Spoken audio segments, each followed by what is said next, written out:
Та KFC эсвэл Pizza Hut ч юм уу өөрийн гэсэн ямар нэгэн дуртай хоолны газартай бай гэж бодъё.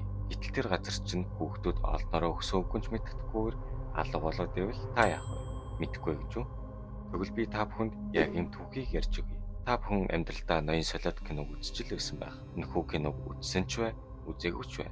Би та бүхэнд Five Nights at Freddy's хэмээх тоглоом дээр гардаг минь хүүхдийн алуурчин ноён солиотын түүхийг ярьж өгөх болно. Харцуучуудын нэрэн үе. Сайн байцгаана уу? Би тоглоомын сан байна. Мэдээж та манай сувгийг шинээр үзэж байгаа. Би энэхүү сувг дээр тоглоомын түүхийж бичлэг хийдэг. Та энэхүү бичлэгээр Five Nights at Freddy's цувралын түүхийг мэдж авах болно. Ингээд тоглоомын түүх рүү орцгоё.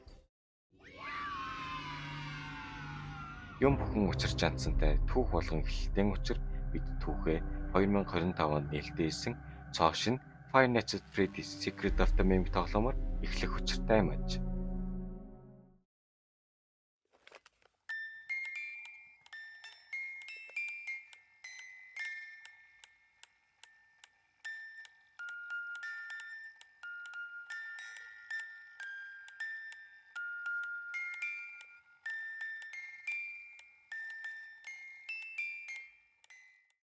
Эхлэхээс өмнө та бүхэнд энэ хоёр эрхмийг танилцуулъя.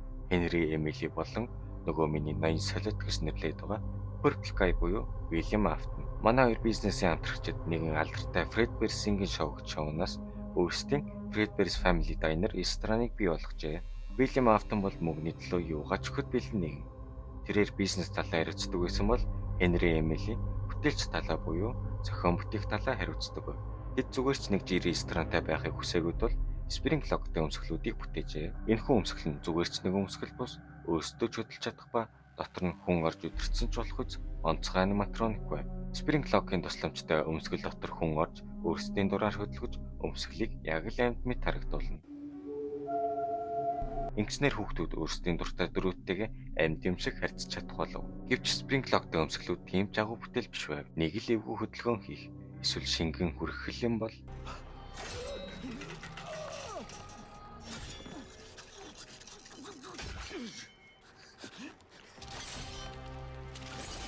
товчхондоо бол маш аюултай бас найдваргүй байв. Хүний амь насан чалтай аюултай сул талуудыг үл харгалзан Fredbear's Family Diner нь Fredbear болон шинэхэн Spring Pony их дөрүүдийг бий болгожээ. Бий болгосон компани нуудлгүй Fazbear Entertainment гэх нэрийн дор өргөжин манай хоёрч томорхон тодорхой баяжхан бараггүй болоод өглөө. Fazbear Entertainment-ийг түр хойшин тавьж энэхүү түүхийн эхлэл рүү очицгоё.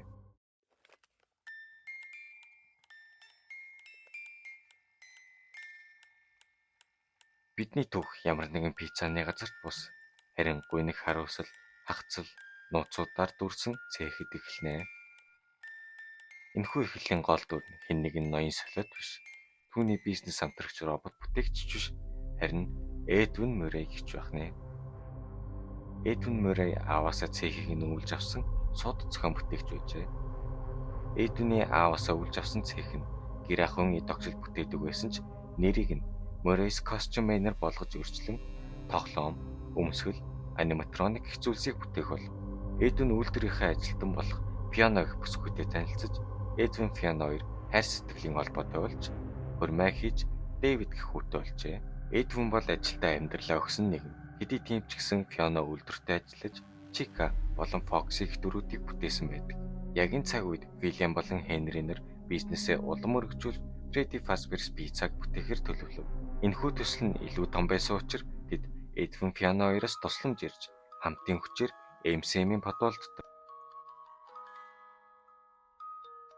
Төд удалгүй Fazbear Entertainment-аас Halloween-ы баярыг тохиолдуулж Fall Fest гэх өдөрлөгийг зохиох болжээ. Харамсалтай нь өдөрлөгтөр галт төмөр дэгдэж Fall Fest-ийн багийнхан тослож байсан Fiona галт амиа алджээ. Энэхүү эхнэрээ алдсан Edwin үе гашууд автаж хүүгээ ганцаар өсгөх болсноор өөрөө суралцдаг дэвшилтэд хиймэл оюуханд M1 буюу Mimic нэгийг бүтээв. Mimic гэдэг үг нь өөрөө даган дуурайх гэсэн утгатай. M1 David хүүгийн ээжийнх нь оронд ээж болж түүнийг асрах болсноор Edwin хүүдээ санаа зовнилгүй ажиллаа хийж чадхаар болов. Хожим нь Edwin M1-ийг эхнэрийнх нь хоолой хүртэл дуурайж эхнэртэй нь маш адилхан болсон байхыг анзаарч M1-ийг F10N4 хамгаалтын систем болгон хувирав. Эхнэр нь нас бараад удаагүй байхад хүү David нь ослын улмаас нас барав. Хүүгийнх нь нөхөл Эдвин маш хүн цохилт болж гэрээсээ хамраач цухуулахаа болж шууд утгаараа амьдралаа ажилдаа тушаав. Удалгүй F10N4 Эдвинд хүүгээ өөрийг нь дуурайлах мөтөөсөн шиг дахин бүтээхийг санал болгож Эдвин M2-ыг Дэвидийг дахин бий болгохоор бүтээв. Эхнэр хүүхдээ алдсан манер үйлдвэртэй ч үзэгдэхэй байж ажилчид нь түүнд итгэл алдан өөр ажил хайж эхэлжээ. Энэхүү завшааныг Вильям болон Хенринер боломж хэмээн харж MCM-ийн ажилчдыг Fazbear Entertainment-д ажилд авч эхэлжээ. MCM-ийн ажилчдыг өөрсдөндөө олноор нь татахын тулд ноён солиот маань бүхий л аргыг ашиглаж байв. Хоёр дахин их цалин, албан тушаал, бүр өөр ажилчдыг уруу татж чадвал бонус олгоно гэх мэт. Үйлдвэрийг шалдаа бууж явах үед хоёр ажилтнад нь нийлж Фионагийн дизайнуудыг хулгайлж, Stance Budget-ийг үүсгэн байгуулж, Mediocre Melodies-ийг бий болгожээ. Хожим нь Fazbear Entertainment Stance Budget-ийг мөнгөөр зодож аваад тэдний гэсэн бүх бүтээлүүд Fazbear Entertainment-ийн өмч болжээ. Миний юм бол таны юм гэж хэлээч. Миний юм бол таны юм. Эдвиний хувьд бүх зүйл оронгороо иргэснээр Fazbear MCM-ийг юутай айтэн өөрийнхөө гэрийг хүртэл оролцуулаад заржээ. Ийм айхтар гарц тохиосон юм чинь ямар л аливгүй гэжтэй. Бухимдсан бухимдлаа M2-т гаргаж M2-ыг учир зүггүй нүдэд эхлэхэн тэрхээ. M2 дөнгөж суралцах үйл явцдаа явж байхдаа зодтулсан M2-ыг мангас олгон хувиргажээ. Тэрээр Дэвидийг дөөрөх ёстой байсан ч өөр зан чанартай болж Эдвиний гарах уур уцаар бүхий л сөрөг зан чанаруудыг нь дуурайж эхэлдэг. Энэ бүх зүйлийн дараа Эдвин сарнин алга болов. Тэрээр тоглоомын сансуугтаа subscribe дарж амжаагүй алга болсон байв. Эснээс та нар маань subscribe болон лайк дарахаа мартаоцай.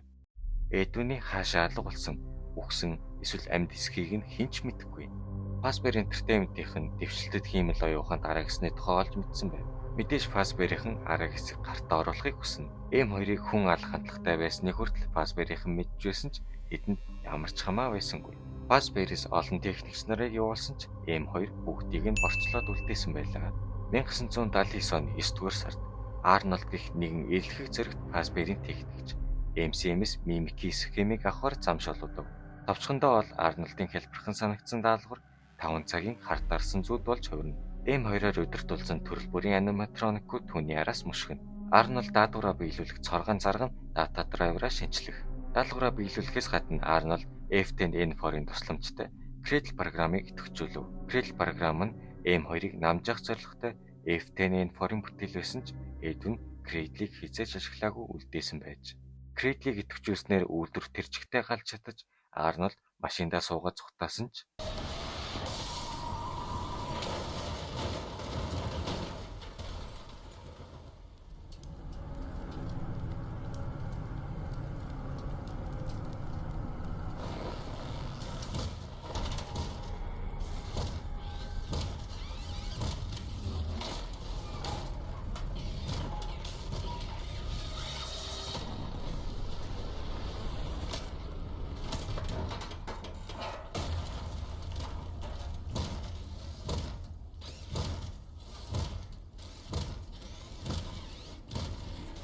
Mimik Арнольдын биенээс өөрийнхөө схемийг аваад орц сураггүй алга болжээ.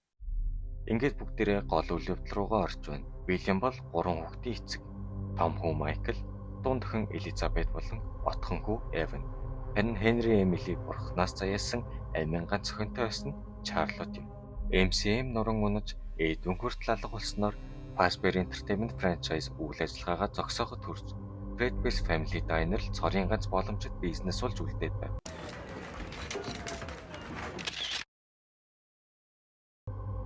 1983 төлөвлөсөн том төслүүдээс ахуулан бүх зүйлс MCM-тэй холбоотойгоор нуран унсан учраас ганц үлдсэн бизнесээ хөл дээр нь босгох гэж Вильям Хенри хоёр маань хүүхдээ ч их завгүй ажиллах болов. Тийм ч учраас Майкл дүү Эванаа гарч үлдэх үүрэгтэй болно. Вильямын баг хүү Эван аавынхаа ажил дээр явж байгаад Вильямыг ажилтнаа өмсгөж байхад нь олж харнаа.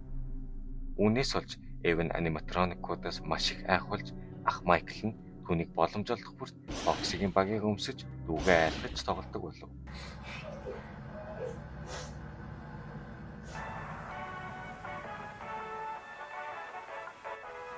Michael, what did you do to your brother? Why is Evan locked in his room? He wouldn't stop crying, so I gave him something to cry about. You're supposed to look after him, not trap him in his room. Isn't it your job to watch your kid? Why do I have to? You've been gone all day and all I night. have a business to run. What do you have? Удалгүй Эвний төрсөн өдөр тохиож, Майкл Эвнийг дахин чадхаар болж, Майкл найзуудтайгаа нийлж, бяцхан Фредберийг үнсмээр байгаа бололтой хэмээн тохиорхож, Эвнийг Фредберийн аманд хийж, өмсгөлийн Спринглог Эвний төлөвсөмд норж, мөн ам нь хит том ангайсан байсан учраас Спринглог хэвийн горимдоо орохын тулд